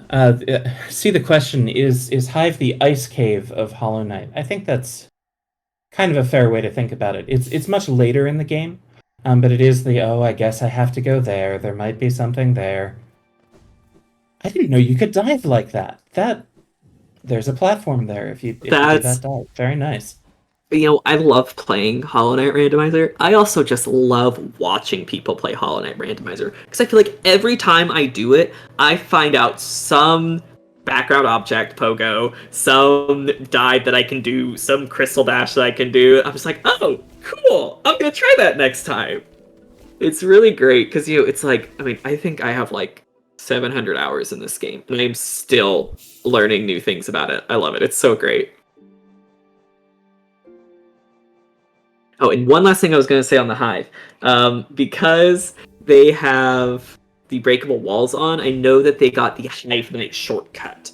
So that's something that's going to cut out a lot of the travel time in Hive. So even if they don't wind up getting Hive Knight, or the Hive Blood, sorry, the Hive Blood Charm, then they will be able to at least cut out some of the travel time and get through some of the areas just a little bit quicker. It's true. I am so full of Hollow Knight Randomizer, and I love Hollow Knight Randomizer.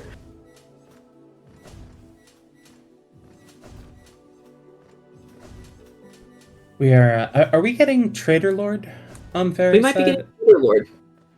Okay, looks like we're not getting Trader Lord. Maybe checking the grub up here first. Kind of surprised to not see a Dream Gate left, unless Varys' plan here is to go into Green Path from here. I wouldn't quite see why. But I don't know. Maybe Varys thinking about doing the Dark Room for Stone Sanctuary. I don't know. We'll have to see.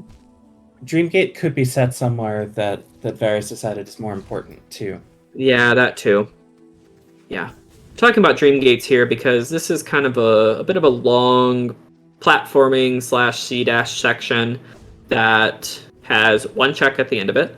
And it's just a bit of a long one-way, and so sometimes it's nice just leave a Dream Gate down there just so you can cut down on the travel time back.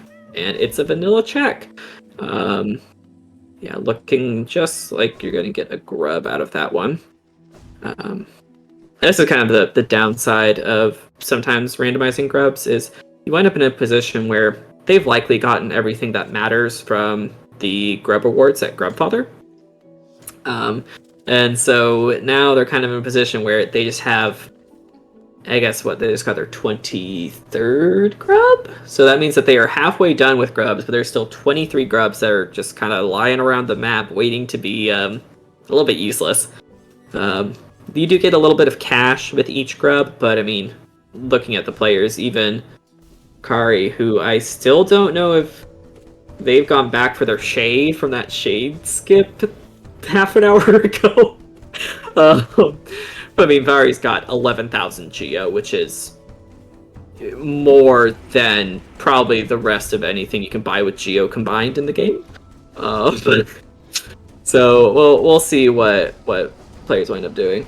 Oh no, okay, Kari did get their shade back. Good, I'm glad. I must have missed that happening. We are at 12 out of 60 major items remaining, so with a little over a half hour to go, we are 80% of the way there. That 20% does include White Palace, so we will be, I think, giving y'all content pretty close to the apportioned amount, which is always great. Yeah. Yep. Nice takedown of Trader Lord there. I'm going to get the Queen Fragment reward here from White Lady. Oh, and there is Lumafly Lantern from Vari. That's going to be great. So that does open up the Dark Deepness checks. And also the Stone Sanctuary Mask Shard. I don't know if it opens anything else, or I think everything else they've done because Ari did do the Dark Room for Crystallized Mound. I think that's everything. There might be one singleton somewhere that we're forgetting. Yeah, and Vari making good use of bench warp here. Just going straight back to Beast Den, going straight into kind of the backwards side of Dark Deep Nest. It's a little bit difficult to ascertain what the intended path through an area is. It's pretty clear that Beast Den is that in a Metroidvania, that is, but it's kind of intended for you to go right to left through Deep Nest and then wind up at Beast's Den and get the stag to be able to warp out using the stag station. Yes, and Fletcher, you can scream at Trader Lord. Trader Lord has hitboxes in the ceiling while he's kind of menacingly vibrating at you up there. It's fun kind of figuring out what weird things go on with bosses and being able to use those to your advantage.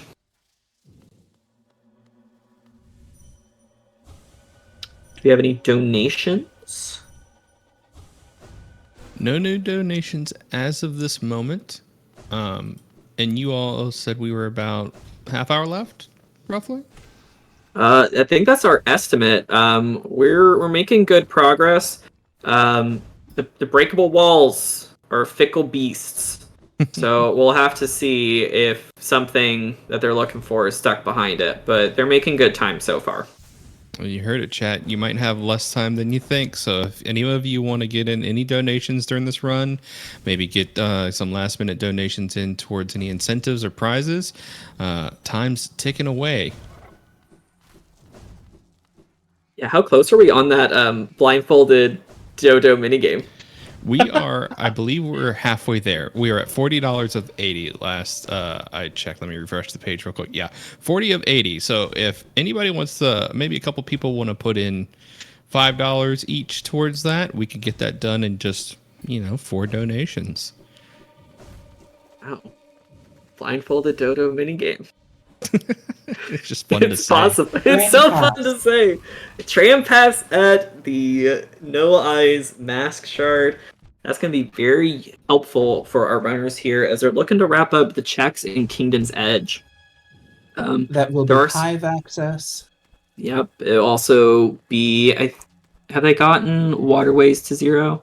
No, Waterways is still at a 2, so that will also get a check in Waterways. There's a weird grub that you can... It's the part of the map that it's in is in Royal Waterways, but you can only gain access to it from the tram pass side of Kingdom's Edge. It's a little bit weird. The way that items kind of get sorted into categories is just based on where they wind up and how the game defines the maps. So even though some areas might look like City of Tears or some areas might look like Ancient Basin, they are assigned to whichever map based on how the game treats it.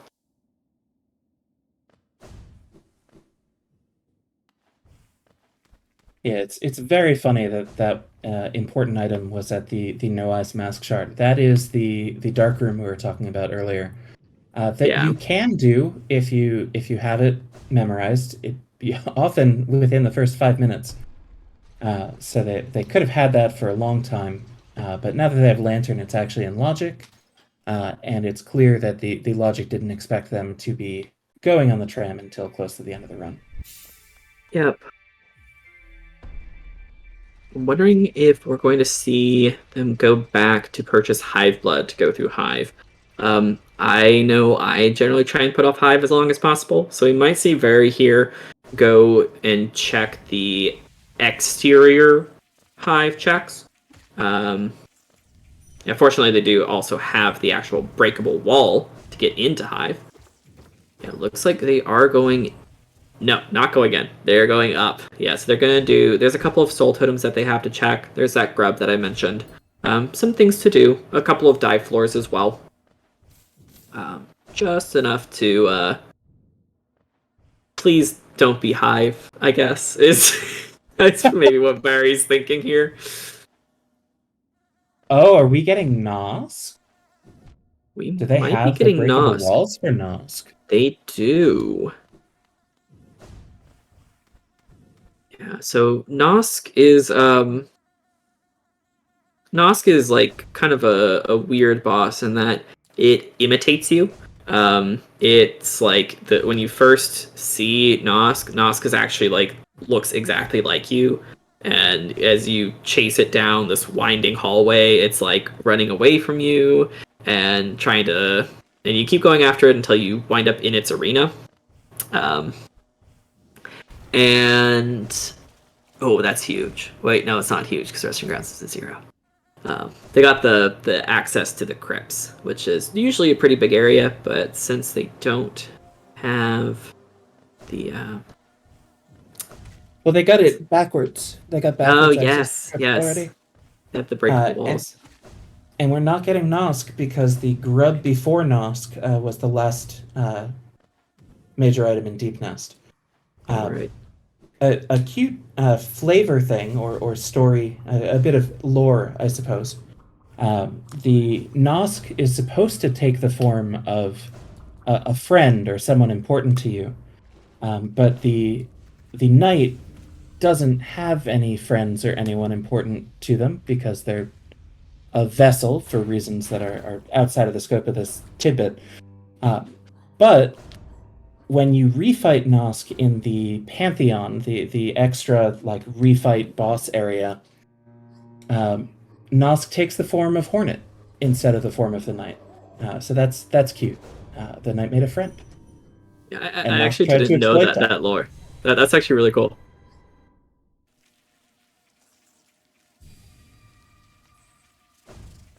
Now I feel a little. Yeah, slowly getting down on that number. I feel a little bad because I've always felt like Winged Nosk is just like Vengefly King 2, but now I'm like, oh man, there's like cool lore. Oh, and there's a major from Fog Canyon, getting the last Dream Nail. Yeah, one thing that's kind of nice about it, you'll see sometimes when they collect an item, you'll see like 100 parentheses item name, and that's basically saying that you collected a duplicate of the item. So, being a Metroidvania, getting access to new areas is gated typically by movement, and so being able to have access to sorry, I lost my train of thought. Basically, the randomizer provides you duplicates of major items so that you have more likelihood of finding things that will get you through the randomizer. It's kind of funny because the duplicate actually doesn't follow logic. So you could have a Mantis Claw in a check location that you need Mantis Claw to get to. But it doesn't always wind up like that, and sometimes you'll have 2 Mantis Claws in logic that you'll be able to find. And so you'll see as we're running down these major items, there's going to be fewer and fewer unique ones for them to find, and the last one that they might find will be like a duplicate. And to make up for the fact that you just got an item that you already have, the randomizer gives you 100 geo. So it's just like a little bit of a, hey, sorry, you already have this. Here's some walking around money. Yeah. But like, this late in the game, it's just not going to be that relevant. Yeah, I know. It's like so generous, 100 geo. Okay, let me put it next to my 12,239 geo. I do see It's Birdish in chat calling out the Blue Raspberry Hive. And it is worth mentioning that there's a mod in play called Hue Shifter that is changing the colors. Normally Hive is kind of honeyed, but I will direct your attention over to Kari's side because we are going to get the Grim fight. Grim is so great. Love his character, love his fight, especially love his harder fight, the Nightmare King Grim, which is an optional fight that you can do to wrap up the Grim Troop quest. Yeah, so Grim here is the troop master of the aptly named Grim Troop. They have come to Hollowness to complete a ritual, and the role that you play is going around and collecting Grimkin flames to charge up the Grim Child, which you will need equipped to fight Grim. Now, you didn't see them go around and collect Grimkin Flames because those are not randomized as a part of the runner's settings tonight. So they just give you 6 flames on the house, which is the number of flames that you need to fight Grim. But if you did have Grimkin Flames randomized, you would need to collect the randomized flame locations to get access to the boss fight. We did have an important item right there behind Hive Knight. The Hive Knight boss fight started and finished in the first half of the Grim boss fight. Yeah. It's over. Yep. It's not a super easy boss fight, but when you have upgraded Nail and Shaman Stone and Abyss Shriek, it goes pretty quickly. Yeah. And just like that, Kari's taking down Grim, doing little celebratory wiggles. Love to see it. And Vari here is checking though. The Nailmaster's Glory, which is just a soul refill. So there you find out that Sly is actually is a retired Nailmaster who has taught all of the nailsmith that you find around Hollownest. And since you have collected all of the nail arts, you are able to get the Nailmaster's Glory. Yes, and still looking for the Major. I don't know if they've saved Breda yet. Looks like they may have. Yes, it looks like they saved Breda. Oh, it's Shopkeeper's Key. It's got to be Shopkeeper. Access to whatever is behind Shopkeeper's Key. Sly opens up a closet in the back when you find his Shopkeeper's Key, and new items come up for sale, even more expensive than the old ones in vanilla. But here, it looks like it's going to contain one of our 4 remaining major items. So one there, one somewhere in Waterways, probably behind a breakable wall, and then 2 in White Palace. Yeah, it's getting to the point where you're going to kind of wonder when players are going to White Palace, and I see Very Crystal dashing into Palace Grounds right now. So looking like we're going to see it here. And 1 major at King Fragment there. You can clearly see the Monomon that it's holding, but they're going to have to go through a lot of Saw Blades to get to that. Yeah, and you also see Kari entering White Palace. So we're going to see here the co-op White Palace that we talked about previously. So I'm guessing we're going to see Vari taking the left side as Kari does Shrogo attempts on the right to skip the entire right side. Something that's nice about this too is, Kari can basically just keep retrying the Shrogos. And then if eventually you get to a point where, Vari's caught up, and then Vari can start doing the right side normally, as Kari continues to do Shrogo attempts. Yeah, the Shrogo is super fast if you get it the first time. It saves more than a minute, I think. Yeah, but it's a very difficult trick. And if you don't get it the first time, the person doing it normally can compete with you. Because it takes a little while to reset. Mm-hmm. Yeah, and so you see there Kari taking advantage of the palace entrance orb being collected by Vari. Because at this point, there's no point going over and fighting the King's Mold and doing the entrance. Yeah, they're going to be trying to get through this as quickly as possible, because it may be the last thing they have to do effectively. But if they have to start looking for that one breakable wall, they want to get started on that as soon as possible. And that was that first try? That was first try, yes. Very nice from Kari here. Now, they are going to have to do this ending section backwards, because there is actually a breakable wall up at the top. There's a dive floor that's, it's a secret. It's not, normally dive floors will, kind of shake when you walk on them, but not here. You will have to. Yep, there's shop key. That's going to be really useful. I wonder if Kari's gonna go and check Shopkey while Vari is wrapping up on the left side. It looks like I don't know. I don't know if Kari has fly. Oh, I think you're right. Yeah, but it looks like Kari might be just taking the time to go do some city checks. Maybe checking that. Oh no, this is going to get Sly. Using the closest bench, going up to the elevator, and then over to the right. Do we have time for a quick donation? Yeah, absolutely. Please.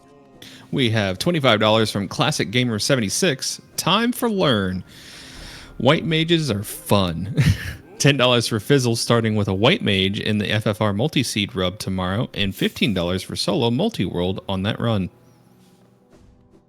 Yeah, as we were getting prepped for that for our race earlier, Danny was kind of explaining how that FFR run's going to go tomorrow, and that sounds really cool.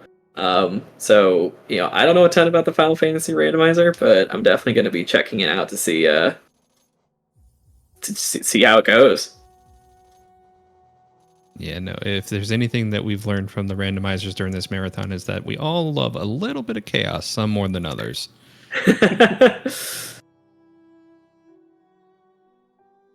Well, doing this kind of thing, getting extra weird randomizers, this sort of thing that you might not do every day for fun, for content and for charity is definitely the way to do it. We're thrilled to be supporting the Liam Foundation with this, and I'm sure all of the runners and all of the commentators and staff are too. It's a great thing that we're doing here. For sure. And in chat, if you did want to donate towards the Liam Foundation, we're coming up on the end of the run, 15, 20 minutes? Hopefully. Still looking to track down where the last item is in Royal Waterways. I'm confident in these runners. But yeah, looking good. Fair enough. Well, if anybody wants to make a last-minute donation, potentially to get that D&D Silver Dragon vinyl figure, or to just give shout-out and love for these amazing runners here tonight on this Hollow Knight randomizer, time is running out for that. So feel free to get those donations in and maybe put those towards an incentive of your choice.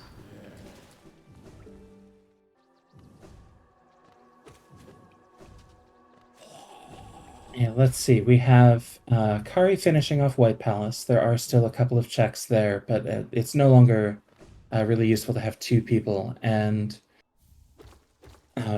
Vari is checking all of the places that were blocked by a breakable wall previously. Yep. Just trying to narrow down. Oh, I'm sorry. I thought the Palace Final Gates was a find from Vari, but we don't have levers randomized. Levers are not randomized, yes.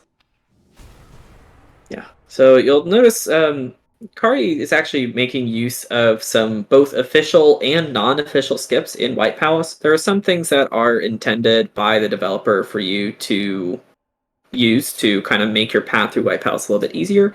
But over the years, people have also found many ways to skip areas, skip sections, just optimize your time in White Palace a little bit more. So it's always fun to whip those out.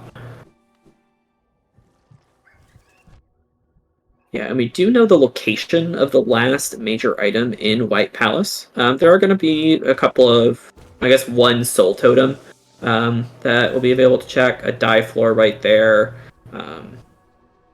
that Kari will be sure to check just in case it's something important. But we do know that the last major is going to be this Monomon check here with the Pale King. Oh, there's also the breakable wall in the back and lore tablet raid. Oh, that's 3, I think. Yeah. All right, and White Palace is now a 0. So do we know what the location is that they're looking to find? I'm not sure. I'm trying to think about what breakable walls they might be looking for. They've already been to Junk Pit. maybe the King's Idol below Dung Defender. I think that might be it. Yeah, I'm trying to think of what other breakable walls would be actually hiding.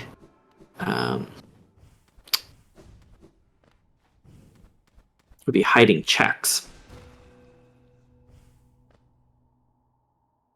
Yeah, so you're going to see the runners kind of shifting to looking for density in terms of areas where they're looking to track down just this one last thing that they need.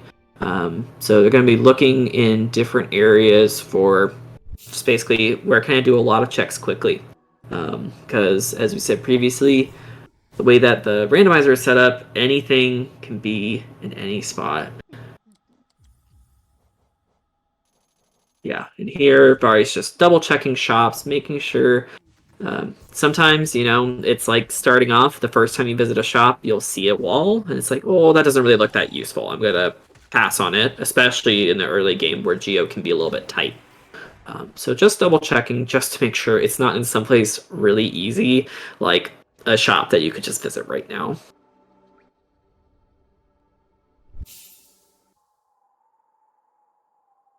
Oh, that if they had that breakable wall, it would have saved some time. This is the Gome mask shard that Kari is doing.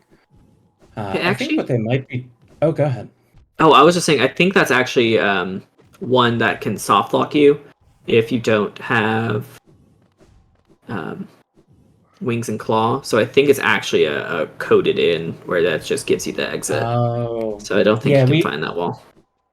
For as much marathon safety as you can get with the breakable wall randomizer, we turned off some of the most egregious things, like walls that can leave you stuck and having to warp out of an area, or turning all of the walls in one area into one check. There's 11 dive floors on the way to Georock at the very bottom. Yeah, and that's turned into one check, which is it's a lot fewer than 11. Yeah, as wild as the breakable wall randomizer has been, it can get wilder. Just trying to keep things as like Rax was saying, as marathon safe as possible. I think they might be doing, because I don't think there's a lot of great density plays at this point. They've really done a good job of clearing the map. They might be picking areas and just completely clearing those areas so they can stop thinking about them. Right. Oh, yes, and now you see a little bit of the downside of the dive. Oh, wow, how convenient. So actually, normally you'd be able to use dive to get back to that floor, to take a shortcut back out of the room. But since you don't get the dive floor when you do the dive, you'd have to take the long way. But right as Vari was about to start doing the the long way around, Kari actually collected the dive floor that they needed to get through there. So able to reset. Yep, and there's the 420 rock dive floors. That's the group of 11 floors. I don't know if they have the entrance to that, so I don't know if they'll be able to check the soul totem back there. But it could be another check that'll open for him. I think they might, but I'm not 100% sure. Oh, we didn't do all. Oh, right, because Howling Cliffs was a 0. Yeah. So that makes this actually a really good density play. Yeah, and Howling Cliffs is, if you have all the things that you need, it's pretty easy to get through pretty quickly. Yeah, so see some stuff in Fog Canyon, a little bit of stuff in Fungal. Kari's working on the things in Crystal Peaks. Kari just kind of zipping around the map, trying to see where's the best place to use their time right now.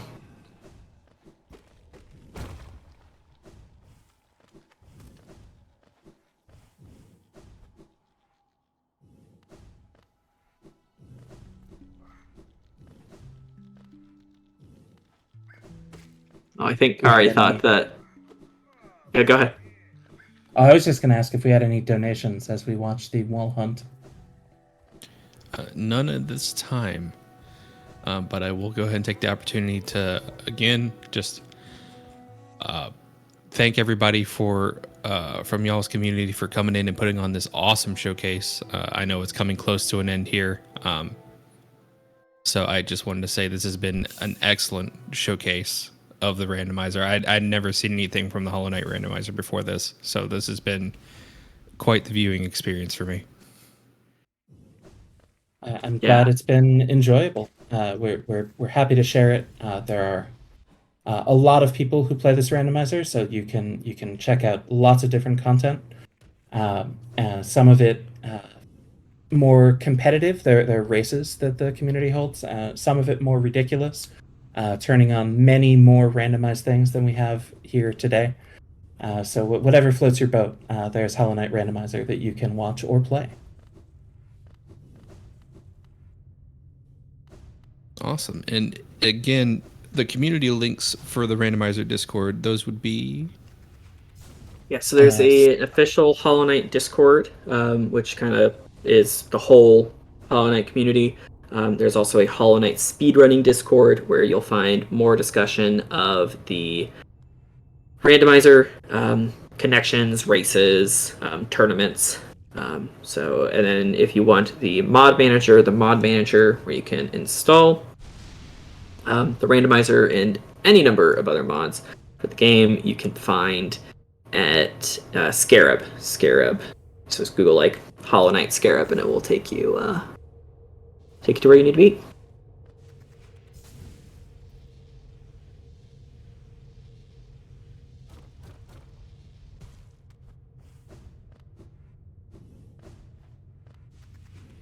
Oh, did we get the nothing? We got the nothing! Nothing! Let's go! Always love to see it.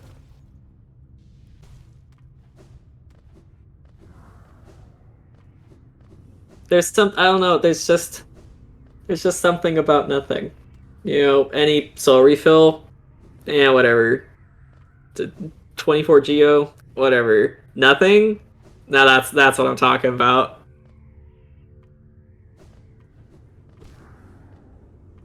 Might just be the uniqueness of it.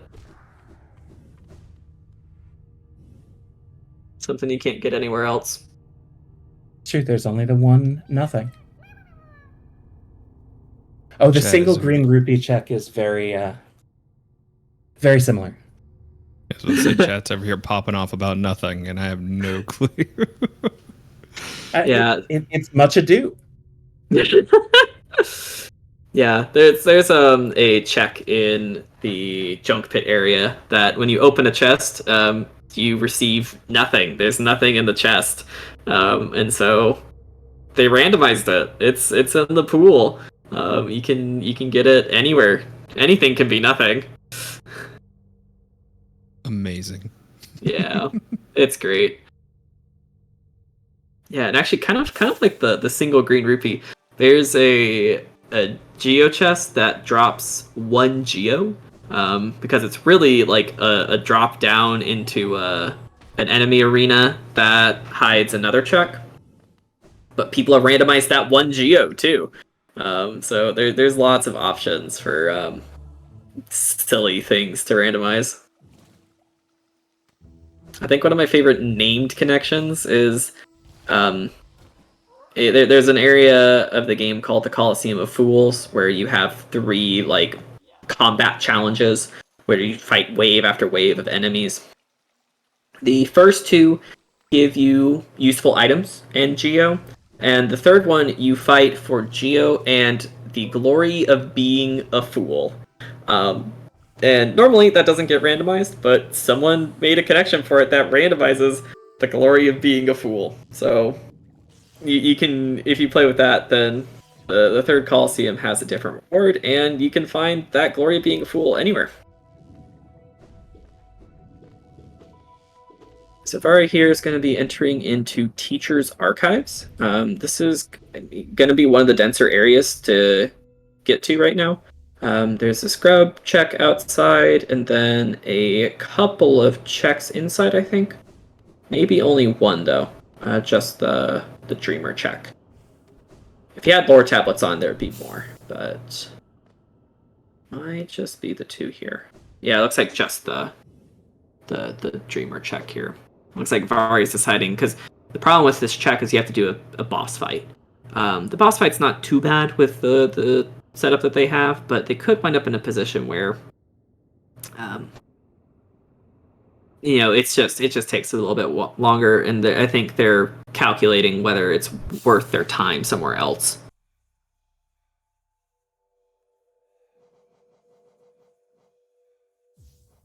Oh, they're in.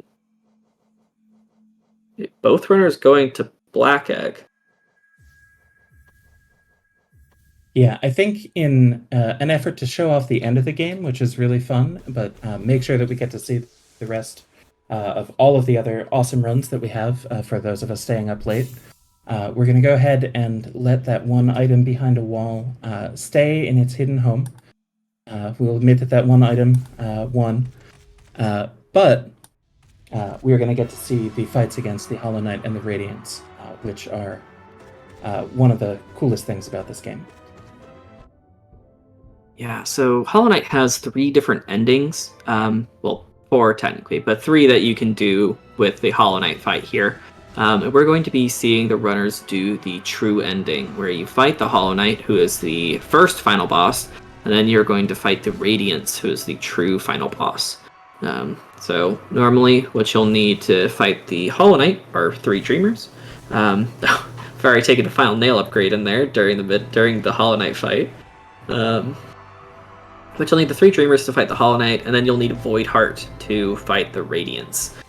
So both players actually synchronized Radiance entries here, entering the mind of the Hollow Knight, going to fight the big Sun Moth, the Radiance herself. And one of the great things about this randomizer, a lot of the boss cutscenes are trimmed down, but this one, the first time, you get the whole thing, because this is it. Yeah, happy Pride Moth. Happy Pride Moth. There's, depending on how you want to count it, somewhere between 2 and 4 phases to this Radiance fight. Yeah, they're just shredding her. Already down, already going to be entering plats on Kari's side. And Radiance is not an easy boss fight. I mean, these runners are making it look easy, but she deals double damage. She has attacks that take up a lot of space on the screen. So you'll have to be able to respond while also damaging her in effective ways. Yeah, this is the kind of fight. I've probably done this fight 200, 300 times, and I still die on it sometimes when we do randomizer. That's not happening to our runners, though. They're going up to the final ascent. They only have to hit the Radiance one more time now. Yep, but these beams of light still deal double damage, so they are not out of the woods, but close to it. Both runners going for the swag under plat strat. I don't even think it saves time. It just looks cool. Yeah, I've been entering this final cutscene here. And time will be when the last bits of light fade from the Radiance on Kari's screen.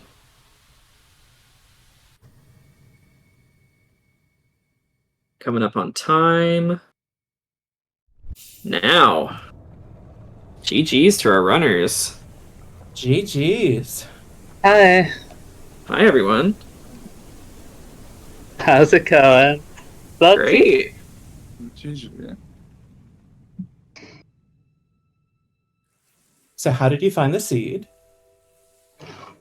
Unbreakable walls. big walls. Unbreakable walls. Unfindable walls. It's a shame that we were one major item off from actually doing the point of the seed, but like I had fun. We got to show a bunch of stuff off. Like, Yeah, great content. Strogos, boss fights, skips. Lots of red on the map, and you love to see that. yes. Oh, like I was really nervous coming into this because this is like the first like fun I've ever done for something like this, but I feel like it went great. Yeah, y'all did fantastic. Thank you. I certainly had a Thank great you. time watching y'all. Yeah, and thank you again to the Final Fantasy Randomizer community for having us here. Yeah. This is a great event that y'all have put on. We've been excited about this ever since we got accepted, and so it's been really great to be here to get to do this run, to get to commentate. It's been great. Thank you, thank you. Mm-hmm. Yeah, Yeah. we raised a bunch of donations. We had some really exciting stuff there, and there's a lot more games coming up. Indeed.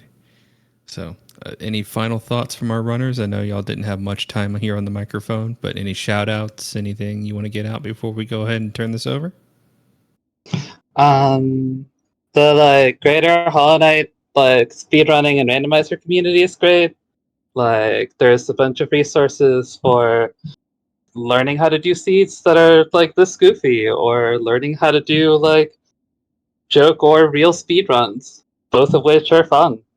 They're full of great folks. That about wraps it up. Yeah.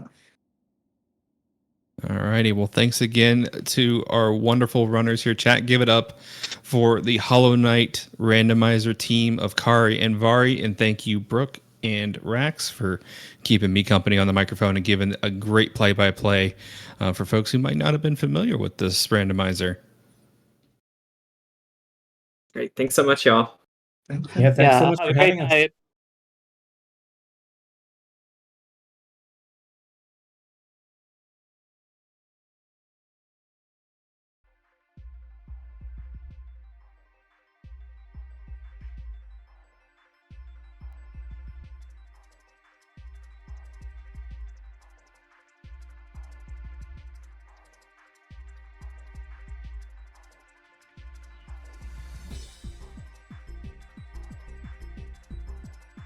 Alrighty, chat. Well, that wraps it up for me for tonight. But don't worry, the show is going on. We have some more great runs coming up after this setup block.